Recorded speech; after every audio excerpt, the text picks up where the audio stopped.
की भरमार कर देंगे, इस तरह से जो वादे किए हुए थे। लेकिन क्या इनके लिए जो डेली वेजेस हैं इनके लिए कोई परमानेंट सोल्यूशन नहीं था क्या बात, या फिर दिल्ली वाले जो है वो जम्मू वालों की बात सुनना नहीं चाहते? पहाड़ों के बीच जाकर जगहें तलाशी हैं, उनको भी टूरिस्ट डेस्टिनेशन जो है।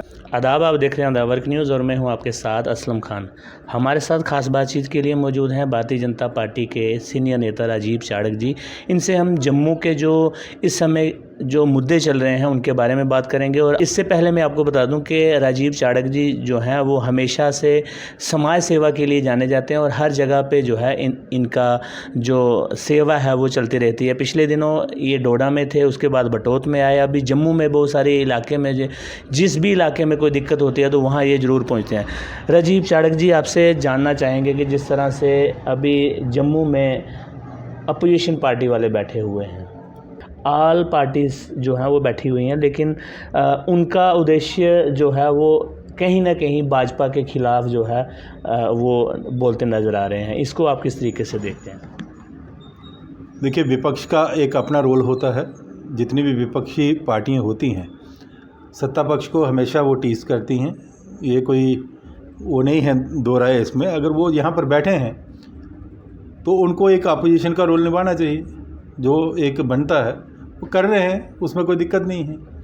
परंतु जिस प्रकार की वो बात कर रहे हैं, अगर उनकी जो 70 वर्ष उन्होंने यहाँ पर जम्मू कश्मीर पर हुकूमत की है, उस हुकूमत का जो कार्यकाल देखें तो उसका परिणाम शून्य रहा।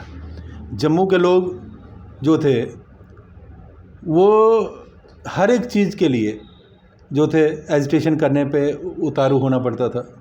यानी मोहल्ले में एक ट्रांसफार्मर ही डिफ्यूज़ हो जाता था तो उसके लिए 15-15 दिन लोगों को पहले मुजाहरे करने पड़ते थे। उसके बाद किसी मंत्री या विधायक के पास जाओ तो उसके बाद ही वो ट्रांसफार्मर लगता था। लेकिन आज वो जो सिस्टम है वो सब ख़त्म हुआ है। आज अगर ट्रांसफार्मर एक डिफ्यूज़ होता है वो शाम तक लग जाता है। यानी एक गुड गवर्नेंस की जो बात कही गई है, जिसको भारत रत्न स्वर्गीय अटल बिहारी वाजपेयी जी कहते थे कि हमें सुशासन की ओर काम करना चाहिए। हमें विपक्ष या सत्ता पक्ष नहीं देखना कि कौन व्यक्ति कहाँ रहता है। हमें सुविधाएं हर एक व्यक्ति तक पहुंचानी है। अंत्योदय की बात करते हुए उन्होंने देश के आखिरी व्यक्ति को भी एक वो देने का चेष्टा की जब उनका कार्यकाल था। और ये जो कार्यकाल शुरू हुआ है इसमें भी उसी बात को लेकर भारतीय जनता पार्टी काम कर रही है। भारतीय जनता पार्टी का काम जम्मू कश्मीर में मात्र 3 वर्ष रहा। प्रोटेस्ट तो अभी भी चल रहे हैं, जिस तरह से आप हर जगह देखें। आपका कहना है कि अभी प्रोटेस्ट कम हो रहे हैं, लेकिन अब मेरे ख्याल से जो पिछला वक्त था उससे ज़्यादा प्रोटेस्ट जो है वो जम्मू में हो रहे हैं। देखिए, जिस प्रकार का पहले प्रोटेस्ट हुआ करते थे जो नेशनल कॉन्फ्रेंस और कांग्रेस के कार्यकाल के दौरान, उस प्रकार का प्रोटेस्ट कभी नहीं हुआ। 3-3 महीने लगातार एम्प्लॉइज़ का धरनों के ऊपर बैठना आज वो नहीं है। आज कुछ प्रोटेस्ट हैं जो इन्हीं लोगों की गलतियों की वजह से लोग सड़कों पर हैं। भारतीय जनता पार्टी उसकी जननी नहीं है। अगर कहीं डेली वेजर्स का प्रोटेस्ट है तो इन लोगों ने वहाँ जीतने के लिए उन लोगों को उस समय कहीं ना कहीं ख़राब किया था। कहा था कि आपको सरकारी नौकरी और 7 वर्ष में आप पक्के हो जाओगे। तो इन्हीं के कार्यकाल में 20-20 साल वो डेली वेजर रहे। यानी वही खमियाजा, यानी इन्हीं की जो बदौलत खमियाजा एक आज भारतीय जनता पार्टी या एलजी प्रशासन को भुगतना पड़ रहा है। इसमें हमारी कोई गलती नहीं है कि जिसकी वजह से लोग जो सड़कों पे हैं। जिस तरह से आपने कहा कि भारतीय जनता पार्टी को खमियाजा भुगतना पड़ रहा है, लेकिन हम आपको एक सवाल ये भी कहना चाहेंगे कि भारतीय जनता पार्टी जहां रोज़गार देने की बात करते हैं, जहां उन्होंने पहले वादे किए थे कि 370 के बाद आपके जम्मू कश्मीर में नौकरियों की भरमार कर देंगे, इस तरह से जो वादे किए हुए थे, लेकिन क्या इनके लिए जो डेली वेजेस हैं इनके लिए कोई परमानेंट सोल्यूशन नहीं था क्या? भारतीय जनता पार्टी के लीडर जो है वो क्या जम्मू वालों की बात दिल्ली तक नहीं पहुँचाते हैं, या फिर दिल्ली वाले जो है वो जम्मू वालों की बात सुनना नहीं चाहते? देखिए, ऐसा नहीं है। दिल्ली वाले भी सुनते हैं, जम्मू वाले भी सुनते हैं। जो बात होती है वो बात हम ऊपर भी पहुंचाते हैं। जो स्वयं कर सकते हैं उसे चेष्टा करते हैं कि खुद किया जाए। यहाँ अभी एलजी साहब का एक जो बयान आया था, उन्होंने कहा कि 30,000 हमने नौकरियाँ जम्मू कश्मीर में दी हैं। 30,000 नौकरियों के साथ साथ अगर हम देखें प्राइवेट सेक्टर में यहाँ बहुत सी नौकरियाँ। अब ये जितना काम यहाँ पर ज़्यादा चलने लगा है, 6 लेनिंग होने लगी है, रिंग रोड बन रहा है, कौमी शाहरापुरी श्रीनगर तक बन रही है, यहाँ भी तो लोगों को रोज़गार मिला है। अगर हम इसमें इससे पहले देखें, अटल जी ने ये जो कॉरिडोर शुरू किया था, लेकिन जब मनमोहन जी का 10 साल का ये टेन्योर रहा, उस 10 साल में इसकी स्पीड जो थी 100 स्पीड से ये 10 पे आ गई थी, यानी बहुत कम स्पीड हो गई। यहाँ जो एक एलोकेशन होनी चाहिए, फंड्स मिलने चाहिए थे, फंड्स नहीं मिले। इसके कारण जब ये मोदी जी की सरकार आई, ये अब 110 की गति से ये काम चल रहा है। आप देखिए कितनी एम्प्लॉयमेंट जनरेट हुई है। यहाँ लोकल लोग ही तो काम कर रहे हैं, जो बाहर के लोग हैं, जो जहाँ पर ट्रेंड नहीं मिलते वो बाहर से लाए जाते हैं, जो यहाँ के ट्रेंड लोग हैं उनको यहाँ पर रोज़गार मिल रहा है। तो इस प्रकार का जो काम है, अगर हम देखें यहाँ पर बहुत से उद्योग को भी, जो भारी उद्योग है उसको भी जगह दी गई है। वो फैक्ट्रीज जब यहाँ तैयार हो जाएंगी उनमें भी रोज़गार मिलेगा। एम्स यहाँ पर बना है, क्या एम्स में लोगों को रोज़गार नहीं मिलेगा? वहाँ भी रोज़गार मिलेगा।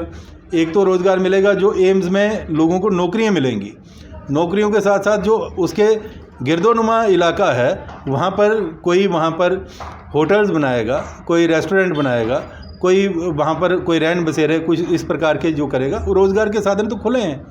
IIT IIM जो बना है नगरोटा में, वहाँ भी लोगों को आज जो उनके पास मकान थे वो कम पड़ गए, आज किराएदार बहुत से आ रहे हैं, यानी एक आय का स्रोत लोगों के पास बढ़ा है।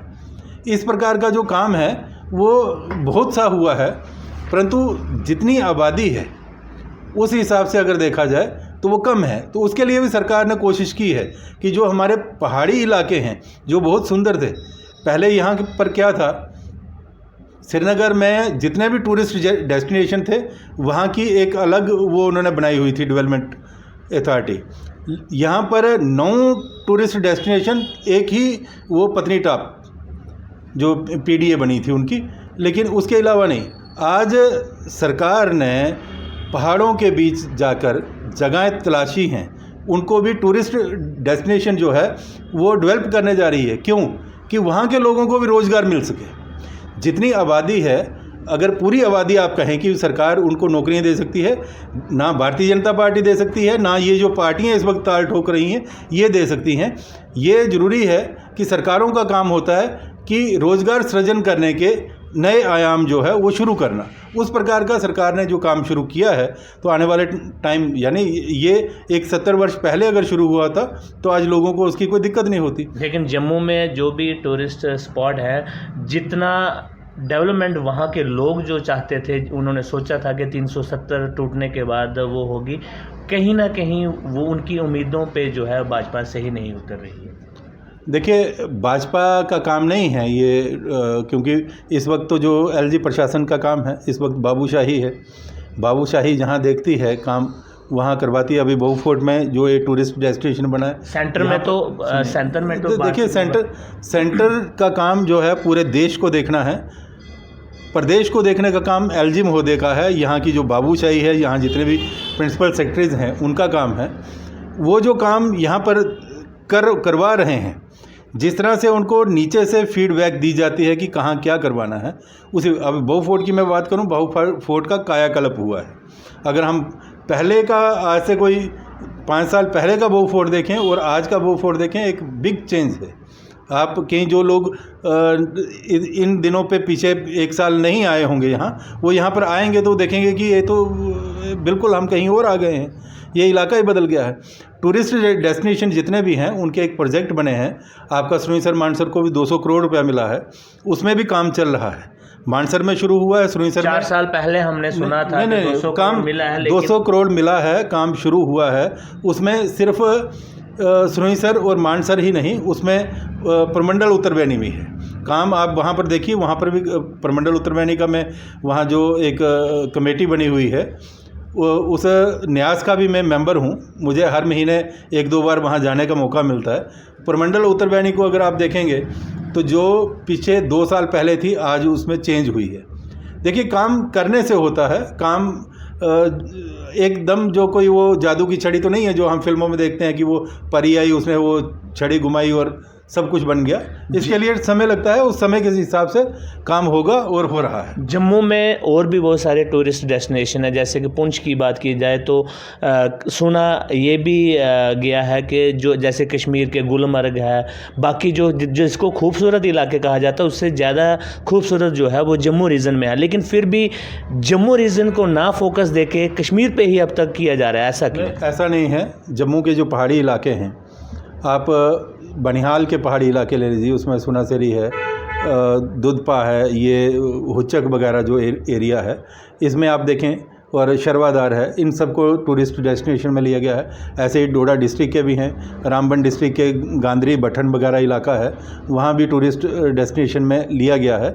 ये सारे इसमें काम भी लगे हैं और कोई 25% काम हो भी गए हैं जो बिल्कुल तैयार हैं, और 75% जो काम रहते हैं कई जगह लोगों ने लिटिगेशंस कर दी हैं।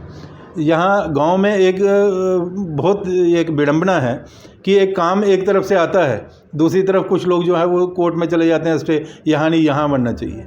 भाई कहीं ना कहीं तो बनने दो, कहीं से शुरुआत होगी, एक एरिया अगर कवर होगा दूसरी और भी बढ़ेंगे। ये हुच्चक का जो मैं एरिया बता रहा हूँ और यहाँ पर काम अभी 100% हो जाना था, लेकिन लोग लिटिगेशन में चले गए। आलिनवास और हुच्चक के लोगों में बीच में वो हो गई, जिसके कारण वो बोलते यहाँ बनाओ, वो बोलते वहाँ बनाओ। इस तरह का जो बात है, जब इस तरह की बातें होंगी तो उसमें काम में देरी हो जाती है, स्पीड में कमी आ जाती है, लिटिगेशंस में डिपार्टमेंट भी फंस जाते हैं। इससे मेरा आपके माध्यम से जो सुन रहे हो उनसे यही आग्रह है कि जहाँ जहाँ इस वक्त टूरिस्ट डेस्टिनेशन आए हैं उनका काम होने दें, ताकि एक जगह डेवलप होगी ये और भी उससे ज़्यादा। हमारा बागेबहू बना था, बहुत छोटा बागेबहू था, अगर आप देखें वो कोई 10-12 कनाल में था, आज वो 100 कनाल में फैल गया है। यानी अगर हम शुरुआती देखें तो ये बहुत छोटा था, आज मंदिर तक पहुंचा। मंदिर से पीछे भी जो फोर्ट की जगह है वो भी बागेबहू के उसके आ गई है। आने वाले दिनों में आप वहाँ भी देखेंगे एक बहुत बड़ा पार्क होगा, जो सूर्यपुत्री के ऊपर का पूरा जंगल है वो सारा एक पार्क में तब्दील होने वाला है। इस प्रकार जो काम होते हैं, मैं ये एग्जाम्पल उन लोगों को दे रहा हूँ जो लोग काम में रोड़ा अटकाते हैं और उस काम की स्पीड कम कर देते हैं। उन लोगों को चाहिए कि इससे सीख लेते हुए थोड़ा उस गियर अप करने के लिए लोगों को आगे आए। राजीव जी, आखिरी सवाल मेरा ये रहेगा कि जम्मू के युवा जो हैं वो नशे की तरफ जो है वो ज़्यादा भाग रहे हैं, आप किसको जिम्मेदार मानते हैं कि आखिरकार जम्मू में जो बढ़ता नशा जो है जवानों की ज़िंदगियां ख़राब कर रहा है, तो कौन जिम्मेदार इन सब का? देखिए, इसमें अगर हम सिर्फ पुलिस को जिम्मेदार बनाएं तो पुलिस के साथ उन बच्चों के अभिभावक भी हैं जो अपने बच्चे का ख्याल नहीं रखते कि बच्चा सुबह निकला है, रात को लेट आ रहा है, रात भर सोया नहीं, रात को 12 बजे घर वापस आया, हमने उसकी बाजू नहीं देखी, हमने उसकी टांग नहीं देखी। आजकल पेरेंट्स के पास समय बहुत कम है, माँ बाप दोनों सरकारी मुलाजिम हैं या कहीं ना कहीं प्राइवेट मुलाजिम हैं, वो निकल जाते हैं। रोजी रोटी कमानी है हमने तो किसके लिए? अपनी नस्ल के लिए ना, अपने आने वाले जो बच्चे हैं उनके लिए। तो अगर वही सही नहीं होंगे, मेरा ये सबसे निवेदन है कि हम पुलिस को तो इसके ऊपर बोलते हैं, पुलिस वालों का भी कसूर है, बहुत से पुलिस वाले भी इसमें मुलविस हैं जो अपने इलाके में नशा बिकने देते हैं, उस पर ऊपर अंकुश नहीं लगाते। मैं बार बार जो पुलिस पब्लिक मीट्स होती हैं उसमें भी मैं खुले शब्दों में कहता हूं उन ऑफिसर्स को कि जो ऑफिसर इस प्रकार का काम करते हैं उनको इससे डरना चाहिए, क्योंकि ये जो जिस इलाके में आप काम करवा रहे हैं, कोई ना कोई पुलिस ऑफिसर आपके इलाके में भी होगा जो आपके बच्चों, आपके घर तक भी ये आग पहुंचेगी।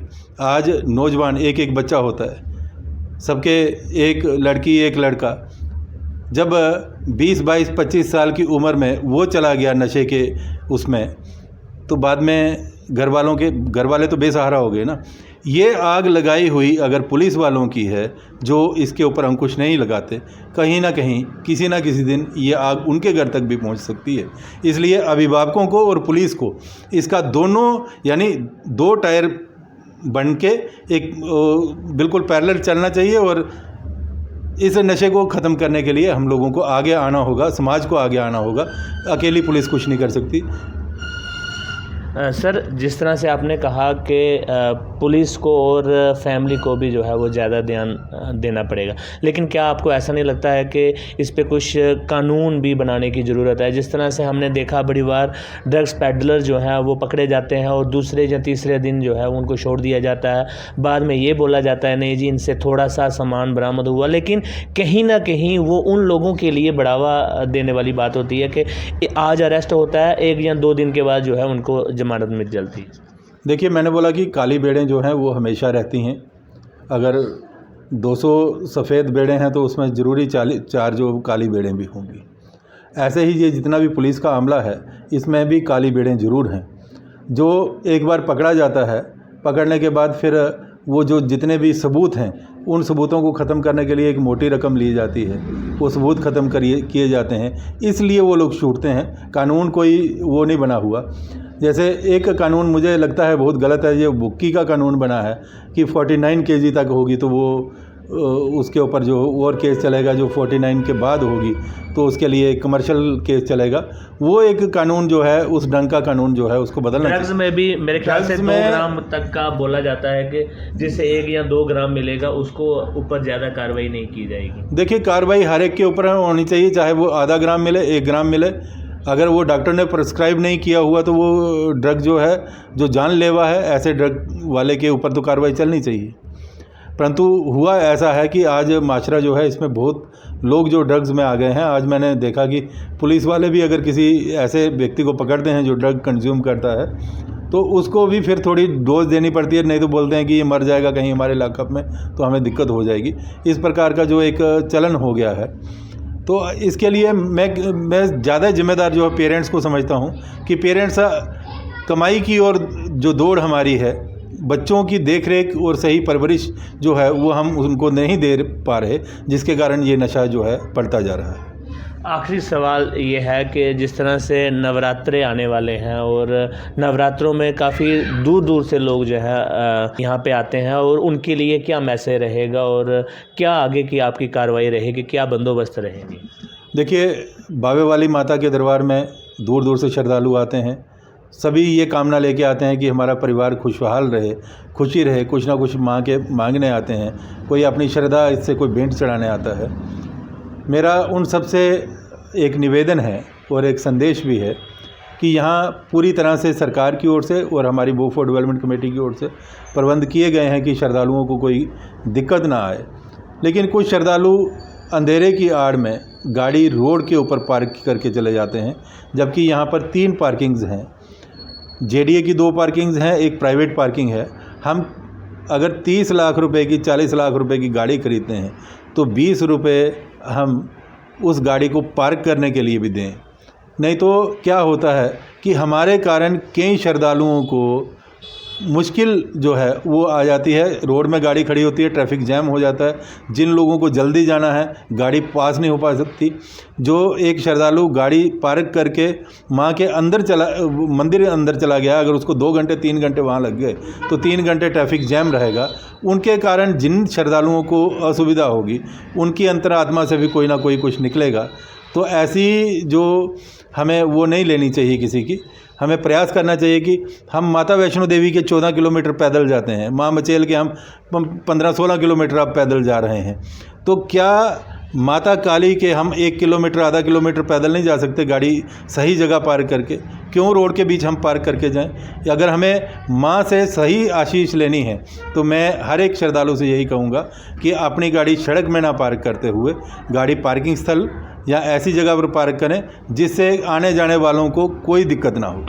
बहुत बहुत शुक्रिया सर वक्त देने के लिए। ये थे हमारे साथ भारतीय जनता पार्टी के सीनियर नेता राजीव चाड़क जी। काफ़ी सारे सवाल थे और शायद मैं कुछ सवाल पूछ भी नहीं पाया क्योंकि वक्त की कमी की वजह से, क्योंकि लोग जो हमें देख रहे हैं वो भी इतना लंबा सुनना पसंद नहीं करते हैं। लेकिन इन सब पे क्या राय है आपकी? अपनी राय जो है कमेंट बॉक्स में ज़रूर रखिएगा। फिलहाल मुझे और मेरे सहयोगी को दी इजाज़त। आप देते रहिए द वर्क न्यूज़।